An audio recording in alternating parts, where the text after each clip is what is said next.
All right, welcome to another deep dive today.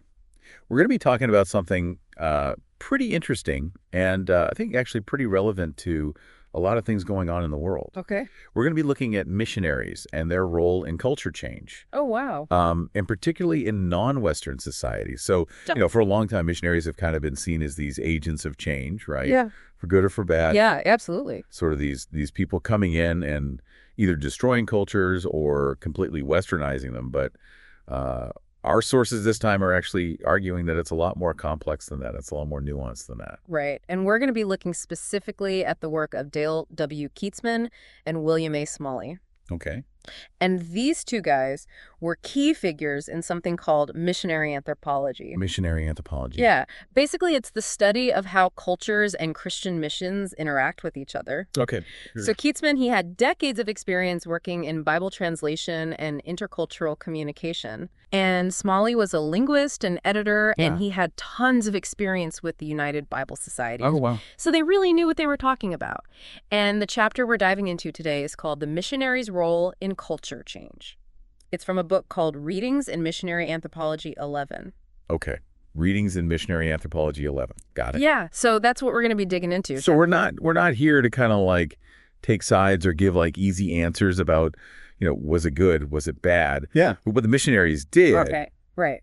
But what we want to do is unpack some of these more, complicated and gray areas of how they influenced cultures. Exactly. And we're doing that by looking at what Kietzman and Smalley had to say. Yeah, and I think a lot of this is really relevant today, even if you're not thinking specifically about historical missionary work. Right. It's all about how different cultures meet and interact and how that can go in lots of different ways. Right, because that's happening all the time now. All the time, exactly. More than ever. More than ever. So one of the first things that Kietzman and Smalley actually talk about is some of the criticisms that have been leveled at missionaries.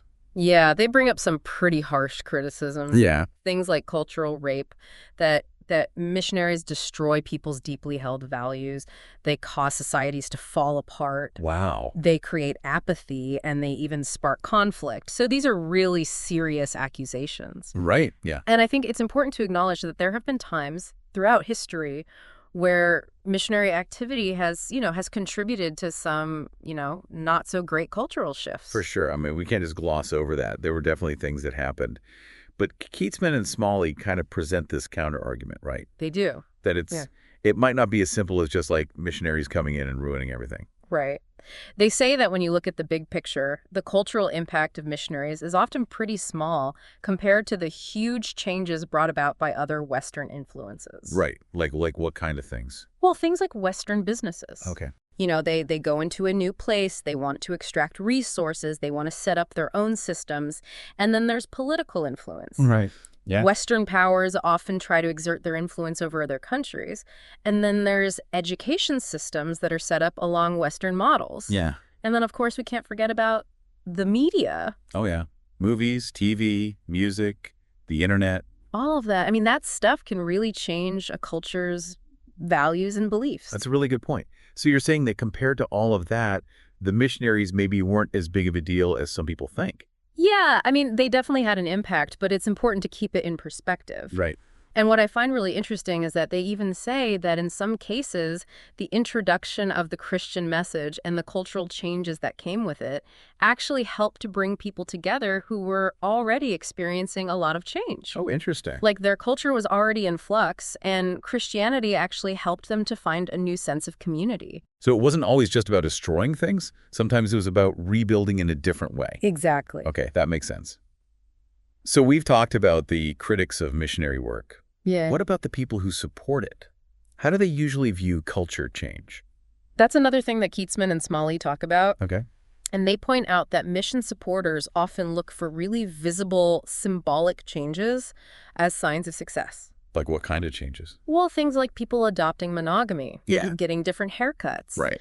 going to church more often, Yeah. or giving up traditional practices like maybe scarification or something like that. So basically they're looking for outward signs that the culture is becoming more like their own.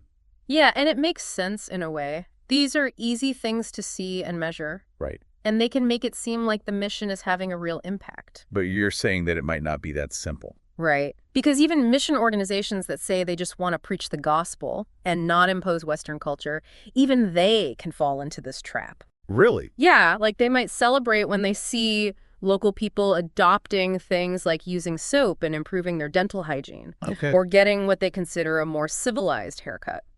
Interesting. So even those seemingly small things can become kind of markers of progress in their minds. Exactly. And on the flip side, they might get concerned when they don't see certain changes. Like what? Like if people continue to practice polygamy, Okay. or if they don't contribute regularly to the church. So there's kind of this unspoken expectation that if people are truly converting, their behavior will change in these specific ways. Yeah, and Kietzman and Smalley really hit the nail on the head when they point out that this way of thinking assumes that external changes in behavior are directly linked to genuine faith. Right. So just because someone starts dressing differently or going to church, it doesn't necessarily mean they've had a real change of heart. Exactly. It might just be that they're adapting to the expectations of the missionaries. Right. And that brings us to what I think is a really crucial point that Kietzman and Smalley make, and that's the importance of internal motivation.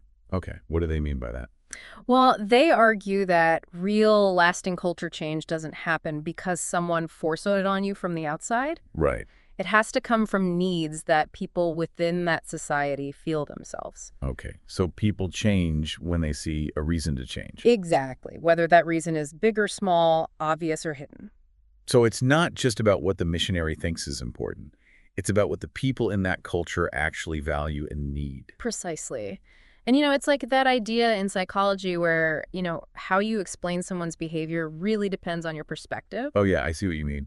So, like, the missionary might see someone adopting a new practice and think it's because of their preaching, but the person might have a completely different reason for doing it. Exactly. And Kietzman and Smalley use a great example to illustrate this point. Clothing among tribal peoples in Laos and Vietnam. Okay, I'm interested to hear this. So missionaries often assumed that people started wearing more clothes because of a newfound sense of modesty. Okay. Especially since women traditionally didn't wear much above the waist, or they thought it was for warmth and cooler weather. Right, that makes sense. But when Kietzman and Smalley actually looked into it, they found that while those things might play a role, the main reasons for adopting Western-style clothing were often quite different. Really? So what were they? Well, one big factor was that people wanted to look respectable in the eyes of outsiders. Outsiders like the missionaries. Exactly. They wanted to be accepted by those who held a certain status and power. And it explains why someone might put on Western clothes when they were interacting with missionaries or visiting a town, but not necessarily in their own village where it didn't matter as much. Oh, I see. So the clothing becomes a way to signal that they're part of the group, that they're accepted by the missionaries. Yeah, it's almost like a uniform for interacting with them. And another big motivator was the desire to impress their own community. Okay, how so?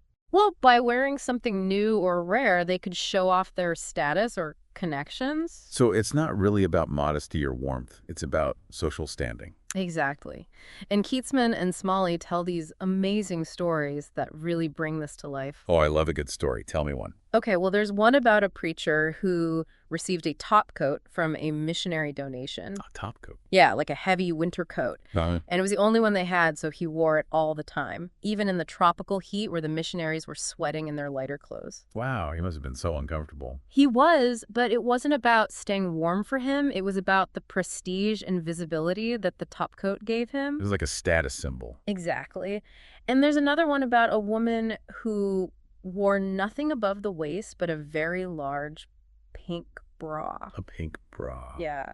And again, you have to wonder what her motivation was for adopting that particular piece of Western clothing. It was probably very different from any ideas about modesty the missionaries might have had.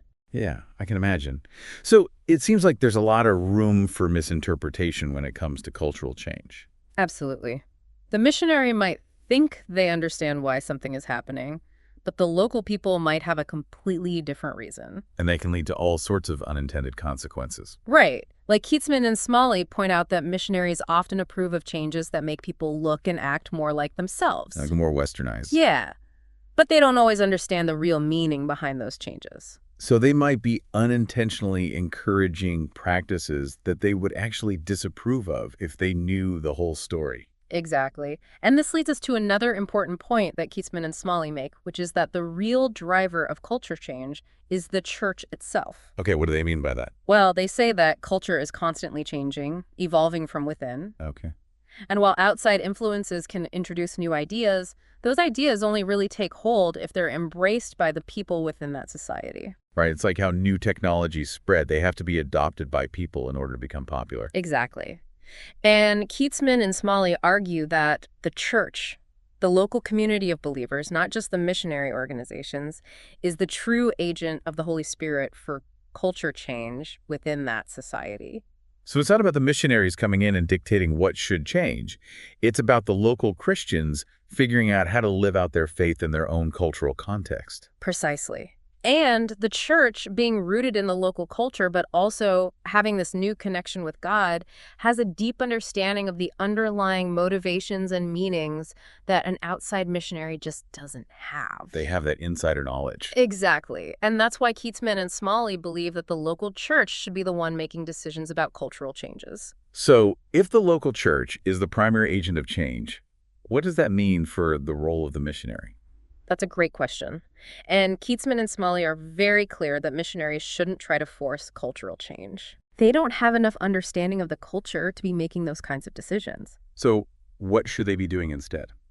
Well, they say that the missionary's role is to present alternative ways of doing things to the local Christians. Okay, so not telling them what to do, but giving them options. Exactly. And those options should be based on the missionaries' knowledge of history, their understanding of the global Christian community, and most importantly, their knowledge of the different ways God has interacted with people throughout the Bible.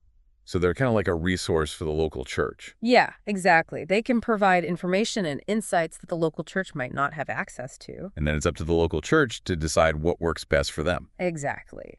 The missionary isn't there to impose their own culture, but to help the local church figure out how to best express their faith in their own cultural context. So the missionary is more like a facilitator than a director.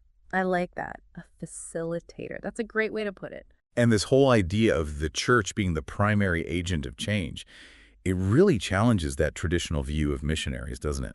It does. It shifts the focus from the missionary as the hero of the story to the local church as the true protagonist. And I think that's really important because it gives agency back to the people who are actually living in that culture. Absolutely. It recognizes that they are the ones who know their culture best and are best equipped to decide how to live out their faith in a way that's both authentic and meaningful. So to sum up our deep dive today, we've learned that cultural change is a really complex process. It's not just about missionaries coming in and changing things. Right. It's about understanding the internal motivations of the people within that culture and recognizing the role of the local church as the primary agent of change. And it's about moving beyond those simplistic narratives of missionaries as either heroes or villains. Exactly. It's about recognizing the nuances and complexities of the situation. And I think this whole discussion leaves us with a lot to think about, even beyond the specific context of missions. Yeah, I agree. Like, how does this apply to other situations where different cultures or values come into contact? Right. Like, what about social movements or the adoption of new technologies? How do these insights about internal motivation and local agency play out in those contexts? That's a really good question.